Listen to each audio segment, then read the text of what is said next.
Now, there are a lot of other personnel issues that are in front of the Senate right now. Betsy DeVos is in the process of what's called a cloture vote right now for Secretary of Education. That is final closing of debate and be able to move to a vote that will happen Monday or Tuesday of next week.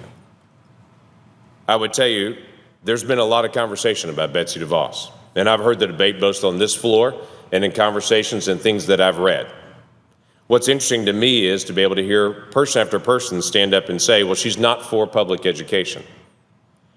Let me just tell you where I am on this. 9 out of 10 students in our nation are in public schools. I grew up in public schools. My kids attend public schools.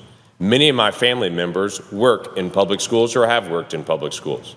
I'm very passionate about what happens in our public schools because the vast majority of our students will be influenced and will be trained in our public schools. That has to be a primary focus of what we do. But what's interesting to me is Betsy DeVos was very outspoken during her confirmation process about her support for public schools. Now, did her children attend public schools? No, they did not. As Barack Obama's children did not attend public schools. As many other wealthy families, their children did not attend public schools. Many wealthy families choose to do that because they have that option. Betsy DeVos, though, has been a person to raise her hand and say, why do only wealthy families get to choose where their kids go to school? Why is that? Why don't other families have that same option that wealthy families have?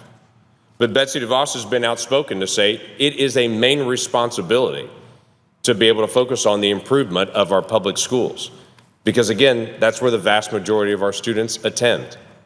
It's also been interesting to me that all these statements that come out against Betsy DeVos often don't take into account this basic thing.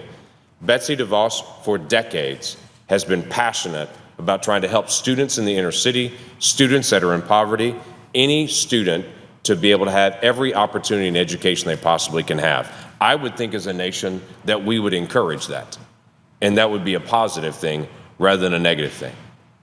This body, in 2015, looked at a public school education law called No Child Left Behind and said the direction of public school education is going the wrong way. And for 15 years, we have mandates coming down on our schools from Washington, D.C., mandating what type of curriculum they use in their school, what kind of teacher evaluation is done for our public school teachers, what kind of testing requirement will come down on our schools. And this body, with 85 of 100 voting for it, said No Child Left Behind is putting federal mandates on every school. And the place where those decisions should be made is not Washington, D.C., is local districts, done by parents, done by teachers, done by superintendents, and done by state legislators. That is exactly what Betsy DeVos has said as well. Betsy DeVos has been very clear. She's not trying to promote every state and every district doing charter schools, allowing vouchers or private schools, allowing other options. That is completely the decision of the school. And while I've heard people say, if she is put into place, she will take away all this money from the schools, that is not her role, nor her capacity to even do that. She has been very clear to say, all of those decisions are made by local districts and by state legislators and by parents, where the decision should be made. Betsy DeVos has been very clear. No Child Left Behind was the wrong direction. 85 members of this body, in a very bipartisan way, agreed with that 2 years ago. President Obama agreed with that 2 years ago. And we all said the best place for education decisions to be made is the local level. Betsy DeVos was asked very directly, will you go to these districts and try to impose them to be able to put charter schools and private school access there? And her answer was no. That is up to that local district what they choose to do. But nor would she try to stand in the way.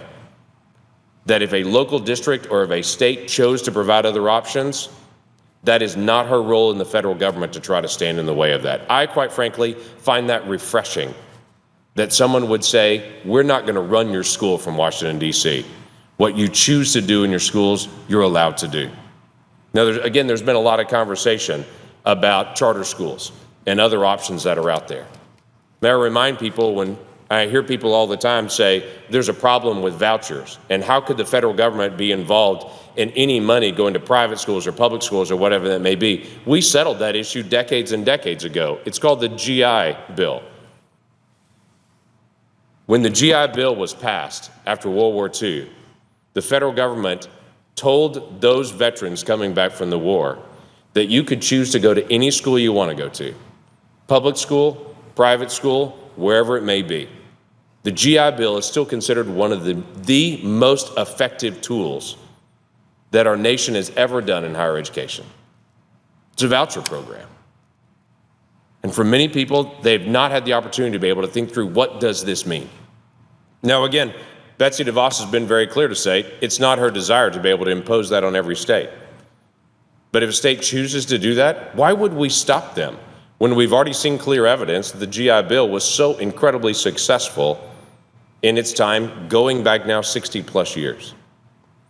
It's an issue that we look at and say, why would we stand in the way of charter schools when in the past they have been very well received by Republicans and Democrats alike? President Obama was a supporter of charter schools.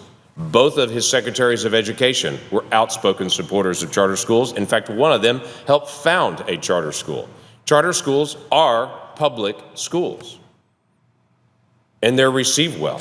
In my state of Oklahoma, we just had another school that came online that's a charter school that's been approved by our State Board of Education in a unanimous vote just a few weeks ago. These are decisions that are made by local districts. These are decisions that don't work in every area, in every location, especially in many rural areas. It doesn't work the same way. So why don't you allow that local district to make those decisions? Why don't you allow that state to make the decision? Why don't you give the authority to Oklahoma to do it? And let's not ask Betsy DeVos. In fact, allow Congress to hold her to account to make sure that our Secretary of Education is not trying to impose on our states what she wants to do, but allowing our state to do what we want to do. And what we ask of a Secretary of Education is not to run our schools, but to stay out of our schools' business and to allow us to be able to make those decisions. She's not going to step in and try to take funds away. That's not her funds to give and to be able to monitor. Our decision is, what do we want to do as a state in education? What options do we want to provide to our kids? And what I would ask most of a Secretary of Education is, leave us alone and allow us to do what we can for our kids.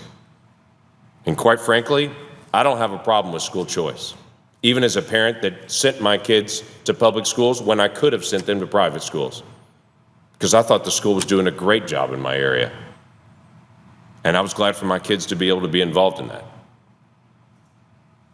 But why would we ever tell a parent, if you'll give us just 5 more years, we'll get this school cleaned up and turned around? Their child doesn't have 5 more years. Their child has 1 shot. And if they wait 5 more years, they graduate from high school and didn't get the opportunities they needed. It may work for their younger brother, but they couldn't wait. Why don't we give that ability back to the parent? As an avid supporter of public education, as a person with deep respect for teachers in my school, as a person that I myself have a secondary education degree from college, and I've spent 22 years working for students. I cannot tell teachers enough, thank you for your thankless service. They spend all day with students that don't want to be there most of the time, and they deal with parents at night that are upset that their child got a B+ rather than an A, and they work tirelessly through a lot of bureaucracy. We're grateful for that, and I can assure you this Congress will make sure that no Secretary of Education reaches into any classroom and tells them how to do their business, including the next one.